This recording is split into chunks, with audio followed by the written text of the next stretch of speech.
So the 8th round of negotiations starts again today. Let's get a little bit more and speak to Robert Oulds, the director of the pro-Brexit think tank, the Bruges Group, joining us now from London. Thank you very much for your time.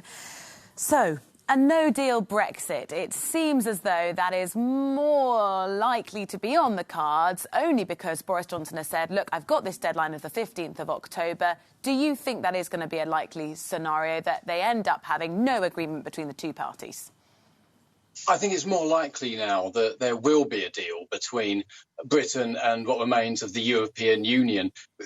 Previously, it looked unlikely that there would be a deal because the European Union was simply asking too much, asking that Britain continue to give access to its fishing waters to the EU and, of course, have state aid limitations and continue to apply European Union rules once outside of the Union to be out of Europe but still run by Europe. That was leading Britain into a path where they just couldn't sign any agreement. Now that Boris Johnson is playing a sort of tougher game and clarifying issues surrounding the Northern Ireland Protocol, which he isn't ripping up, unfortunately, because it does bring into question the territorial integrity of the UK, but just sort of clarifying aspects around it, he's sort of sending a powerful message. And I think that this is isolating Michel Barnier, the European Union's chief negotiator, and European leaders and heads of state and government are going over his head and talking to Boris Johnson directly now.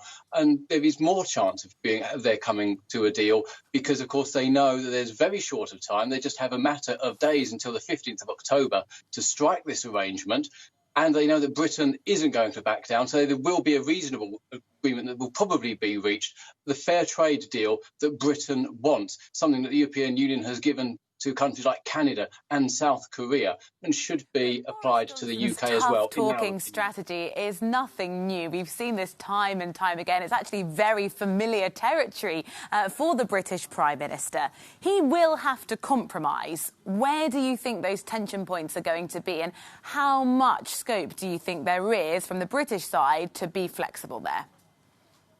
Well, the clarifications on the Northern Ireland Protocol still don't undermine it. And the issues of state aid, well, the European Union should really have nothing to fear if Britain wants to have more flexibility on state aid, because, of course, after all, we have a Conservative government that doesn't actually really believe as part of its ideology in state aid. So Britain is very unlikely to go down the path of state subsidies towards its industries.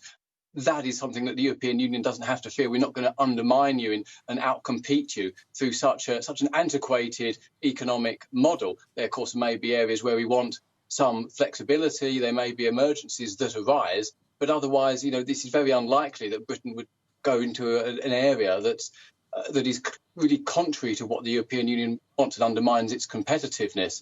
So really there should be some flexibility there. The main issue would be around fishing, which is a totemic issue. Yes, it's not a great market at the moment, but that's because European Union policies and the overfishing of the fishing waters of Britain's exclusive economic zone is a totemic issue. They've been overfished before. It's destroyed an industry, already damaged an industry, and Britain wants to have more access, and it will still be granting some access on a paid basis to other European Union fleets. So really there isn't a great deal of difference. And one of the main issues would be regulation. We don't want to automatically apply European Union rules. And that is absolutely legitimate because, after all, the withdrawal agreement does set out that Britain is a sovereign country once we're outside of the European Union and outside of the transitional arrangements. Why can't you accept our sovereignty? Why can't the EU accept Britain's sovereignty? I'm sure they will. That'll be one of the conversations that they will be having today as now the 8th round of talks commences. Robert Oulds, thank you very much. Director of the pro-Brexit think tank, the Bruges Group.